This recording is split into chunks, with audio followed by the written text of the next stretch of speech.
నాకు ఇప్పుడు మీరు చెప్పే కాబట్టి గుర్తొస్తుంది మా రామానాయుడు గారు అంటే మన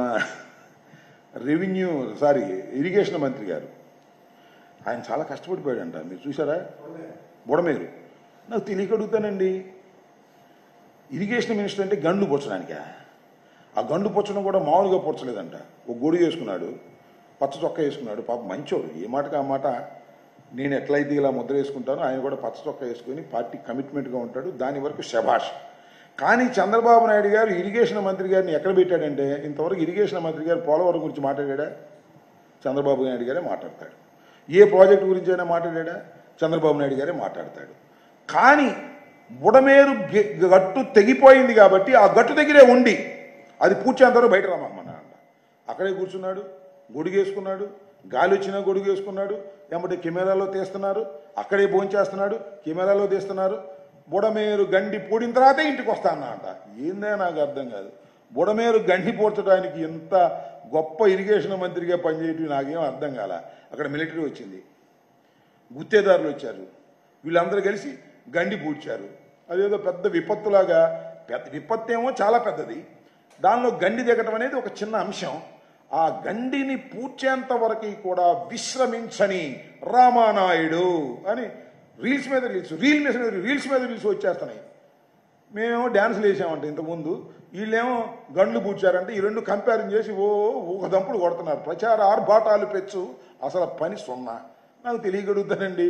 అసలు మీరు ఎన్ని రీల్స్ పెట్టుకునే బదులు ఆ 1వ తారీఖు, అదే 31వ తారీఖు రాత్రి 3 గంటలు మీరు ఎవాక్యుయేషన్ చేస్తే చచ్చిపోయేవాళ్ళు కాదు కదా ఇంతమంది. పొలాల నష్టం జరిగితే జరగవచ్చు, అది వేరే విషయం.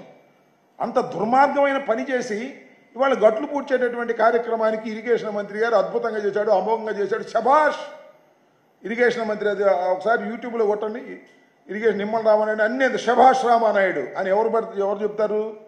వాళ్ళ పార్టీ వాళ్ళు చెప్తారు. అద్భుతం రామానాయుడు ఎవరు చెప్తారు? ఏబిఎన్ వాళ్ళు చెప్తారు. రామానాయుడిని మీ భలా రామానాయుడు ఎవరు చెప్తారు? TV5 వాళ్ళు చెప్తారు. వీళ్ళు డబ్బాలు కొట్టుకుంటున్నారు. నాకు తెలియగలుగుతా ఏమిటిదంతా అంటున్నా. Administration is not like that. Administrator అంటే శాసనాలు చేసేవాళ్ళం మేము. అవసరమైతే విజిట్ చేయొచ్చు, తప్పలేదు. విజిట్ చేయాలి, విజిట్ని పరిశీలించాలి, అక్కడ ఉన్నటువంటి ఉద్యోగులకు పురమాయించాలి. మళ్ళీ అవసరమైతే 1-2 సార్లు విజిట్ చేయి. సోమవారం పోలవరం లాగా వెళ్ళు, కానీ పోలవరంలో నేను ఉంటా, పోలవరంలో నేను భోంచేస్తా, పోలవరంలో నేను స్నానం చేస్తా అంటే ఏంటది? Is it administration? అదేమంటే అంబటి రాంబాబు గారు అలా చేయలేదు, డ్యాన్సులు వేసాడు, ఆయన ఏమో అరిశాడు. ఏమిటిది నాకు అర్థం కాల. ఏదో సంక్రాంతికి కాసేపు డ్యాన్స్ వేస్తే అది గొప్ప విషయం. చంద్రబాబు కూడా డ్యాన్స్ వేసాడు యోగాలు, మీరు ఎప్పుడు చూసారా? యోగా సందర్భంలో అదే చూపించి సరిపోయిందా? కాకపోతే ఏంటంటే ఇవాళ మీడియా ప్రభావం పెరిగింది కాబట్టి యూట్యూబ్లో రకరకాలుగా శభాష్ రామానాయుడు, శభాష్ నిమ్మల, బడిరా నిమ్మల, సొంత డబ్బాలు కొట్టుకుంటే ప్రయోజనం లేదు నాయన. మీ గురించి ఏమనుకుంటున్నారు ప్రజలు అర్థం చేసుకోండి. మొట్టమొదటి 2 రోజులు అరే భలే కష్టపడుతున్నారు అన్నారు, తర్వాత ఏమో అబ్బో ఓవర్ యాక్షన్ అయిపోయిందిరా బాబు అని అన్నారు. ఓవర్ యాక్షన్ తగ్గించండి, రియల్ యాక్షన్ చేయండి, ప్రజలకు ఉపయోగపడే విధంగా మీరు ప్రవర్తించండి, ఆపద కాలంలో ఉన్న ప్రజలకు సహాయాన్ని అందించే విధంగా చేయండి తప్ప పాల ప్యాకెట్ కూడా ముఖ్యమంత్రి గారు తీసుకెళ్తాడు, బెండకాయలు కూడా ముఖ్యమంత్రి గారు తీసుకెళ్తాడు, ఇల్లు కడగడం కూడా ముఖ్యమంత్రి గారు దగ్గర నుండి కడిగిస్తానంటే ఎట్లా కుదురుతుంది? అడ్మినిస్ట్రేషన్లో ఇంత పెద్ద రాష్ట్రంలో ఎన్ని కోట్ల మంది ప్రజలు ఉన్నారు.